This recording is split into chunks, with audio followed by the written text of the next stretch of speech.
Friends, నిన్న మన ఛానల్లో ఒక వీడియో చేయటం జరిగింది.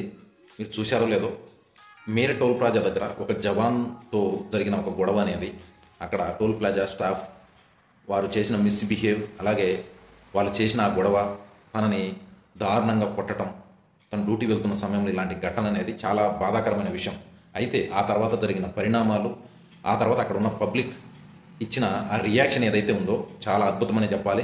దానికి తగ్గట్లుగా మన ప్రభుత్వం తీసుకున్న డిసిజన్స్ కానీ, విత్ ఇన్ హార్స్లో జరిగిన ఆ పరిణామం అనేది చాలా అద్భుతం. అక్కడ ఉన్న విలేజర్స్ కానీ, అక్కడ ఉన్న ఆ మొత్తం ఆ సంఘటనకి కారణమైన అక్కడ ఉన్న ప్రజలందరికీ కూడా హ్యాట్స్ ఆఫ్.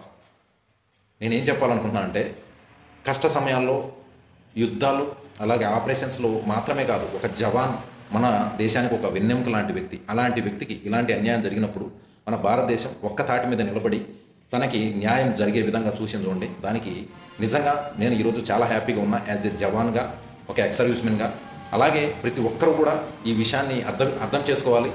మన చుట్టుపక్కల ప్రాంతాల్లో కూడా చాలామంది సోల్జర్స్ సర్వీస్లో ఉండి ఉంటారు. తన భార్య పిల్లల్ని, అమ్మా నాన్నని, తన ఊరిని వదిలి ఎక్కడో బోర్డర్లో మనమందరం ఉన్నామని ఒక భరోసాతో, వీరందరి కోసం నేను తప్ప ఎవరున్నానని అక్కడ దేశ సరిహద్దుల్లో అక్కడ ఉన్న శత్రువులకి ధీటుగా పోరాడుతూ, నా దేశం కోసం నేను తప్ప ఎవరున్నారనే ఒక భరోసాని మనకిస్తున్నప్పుడు, తన ఫ్యామిలీ కోసం, తన కోసం మనం ఈ మాత్రం చేయలేమా?